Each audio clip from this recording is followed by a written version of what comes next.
Bon, ben voilà, vous êtes un abonné à la newsletter.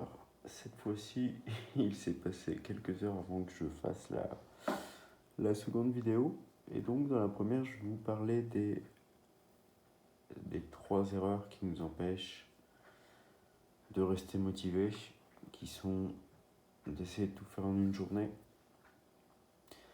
de ne pas se fixer de limites entre le perso et le pro, et de ne pas célébrer les petites victoires. Maintenant, tout ça, euh, j'ai réussi. Alors, il y a quelques mois, j'ai découvert ce truc. Parce que j'adore les outils de productivité, mais j'ai beau en essayer autant que je veux, rien n'y fait. Et j'ai téléchargé tout un tas d'applications. Vous connaissez sûrement Notion, Workflowy, Todoist, Trello. Il y a plein de trucs, il y en a vraiment des tonnes. Mais je me suis rendu compte, et c'est en tombant sur une méthode comme ça, où je me suis dit, bah ouais, en fait, c'est exactement moi. C'est qu'un profil d'entrepreneur, on a tellement d'idées dans la tête que se fixer sur un truc comme ça, on a vraiment beaucoup de mal.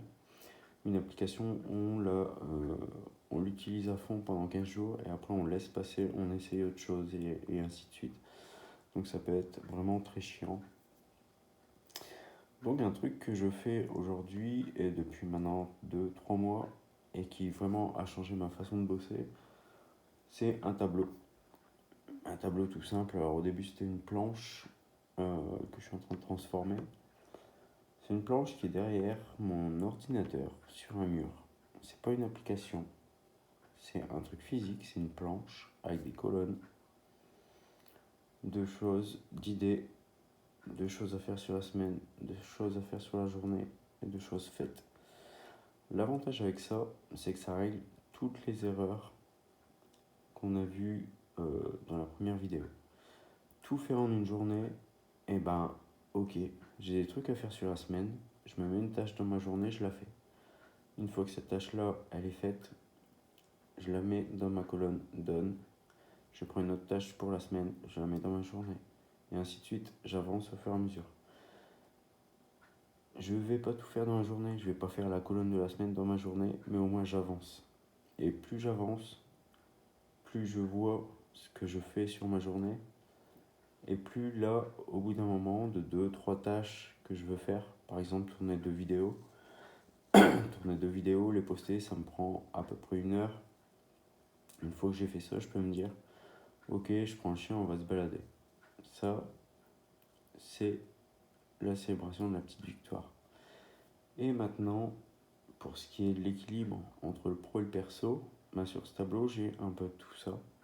J'ai autant du pro que du perso. Mais je sais qu'à un moment donné, ben, j'ai accompli ce que je voulais faire dans ma journée, donc je peux m'arrêter et profiter de ma vie personnelle. C'est un truc que j'ai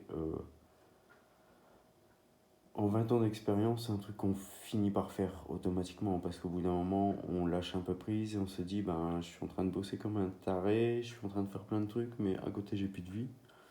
Donc au bout d'un moment, on lâche. Mais là, avec le tableau, ce qui est bien, c'est que le fait de célébrer et de faire des tâches au fur et à mesure, à un moment donné, on se fixe un horaire. Même ça peut être un post-it sur le tableau, parce que ça fonctionne avec des post-it. On appelle ça la méthode Kanban.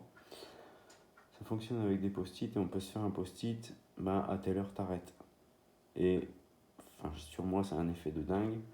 C'est que si j'ai un post-it qui me dit qu'à 19h j'arrête, à 19h je vais arrêter.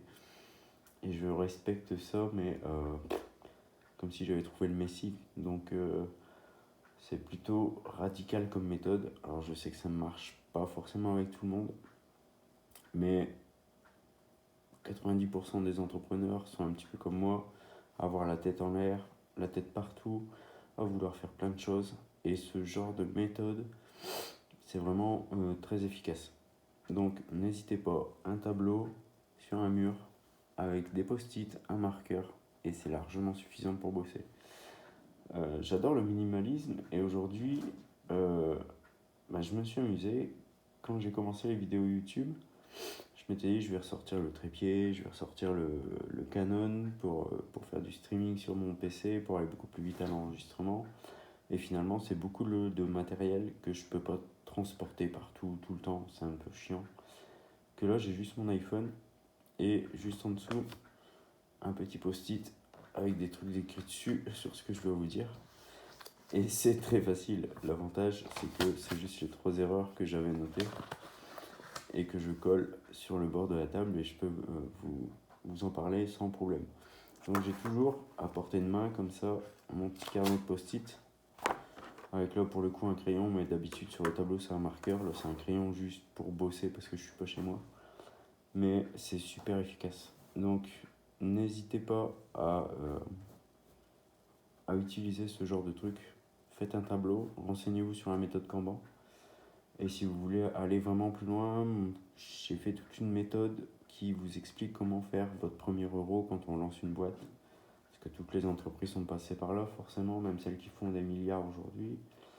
Toutes ces entreprises-là sont passées par le fait de générer un premier euro.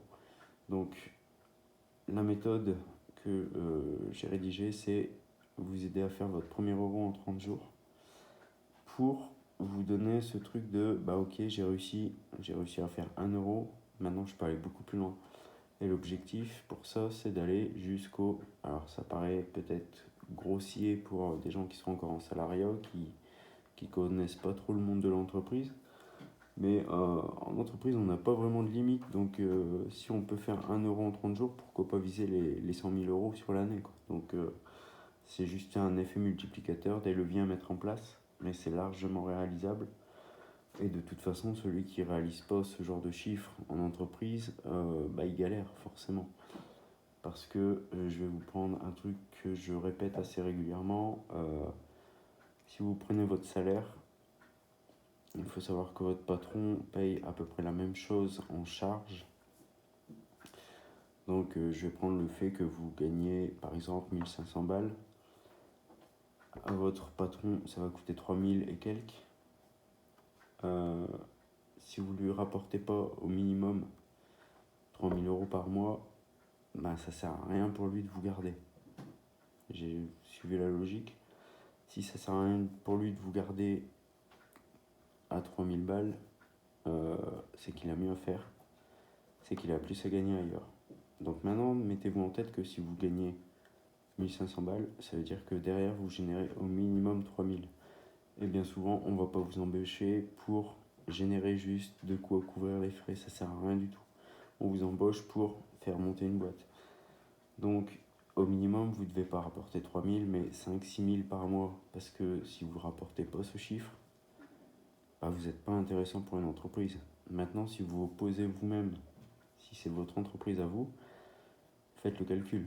Si vous rapportez 6 000 euros à votre patron, dans votre boîte, vous pouvez en faire autant, rapporter 6 000 euros par mois. Et sur l'année, on va arriver à 6 x 12.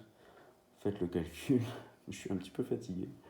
Mais on dépasse les 70 000, quoi. On arrive à 72 000. Donc vous voyez que les 100 000, on n'est pas vraiment loin en fait.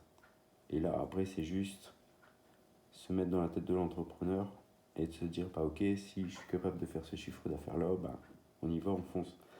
Donc c'est pas impossible à faire, c'est juste qu'il faut un petit peu s'ouvrir les écoutilles et ne pas se laisser avoir par des chiffres qu'on vous donne régulièrement un peu partout. Un salariat, ça rapporte en France forcément le double au minimum pour être, c'est même pas rentable, c'est pour être absorbé par l'entreprise. Si vous devez être rentable, le patron va demander que vous rapportiez au moins 3 fois ça. Donc 3 fois ça, vous calculez, on arrive aux 6 000 balles. Et on monte très très vite à 100 000 balles par an. Donc dans ce petit guide, qui fait 71 pages, je vous explique comment faire le premier euro, tout à base de tableau Kanban, avec une méthode et des process à suivre vraiment étape par étape. Ça va être une étape création de lead magnet, mettre en place son formulaire, ça va être faire sa première page de capture, ça va être faire sa première publicité, ça va être faire sa première vidéo, etc. etc. Mais c'est tout le process de A à Z. Et vous avez 30 jours pour le mettre en place. Moi personnellement, quand j'ai voulu tester la méthode, je l'ai fait en 24 heures, on va dire. Parce que j'ai l'habitude de monter des sites web, faire des pages de vente, ça je sais faire, c'est pas un problème, ça me pose pas de soucis personnellement, ça va très vite pour moi. Et 48 heures plus tard, j'avais déjà des résultats. Donc si en 30 jours, vous n'avez pas de résultats, c'est que la méthode peut-être ne vous correspond pas. Mais mettez-la en place pendant 30 jours, mettez votre focus à fond là-dessus. Au pire, vous aurez perdu 30 jours, mais au moins vous saurez que c'est pas ce qui vous correspond et vous pourrez passer à autre chose. Mais testez au moins ces 30 jours-là, vous verrez ce que ça donne pour vous. Le guide est gratuit. Comme vous êtes inscrit à la newsletter, vous allez avoir directement accès au fichier, pas besoin de remplir un formulaire en principe, sauf si vous avez changé de navigateur entre deux. Et voilà. Donc, n'oubliez pas ces petites erreurs de vouloir tout faire en une journée, de ne pas se fixer de limites pro-perso. Je suis désolé, je surveille le petit chaton en même temps. Et dernier truc, ne pas célébrer vos petites victoires. Faites-vous plaisir, prenez-vous un café quand vous avez fini un truc, c'est toujours agréable en fait. Allez, ciao ciao.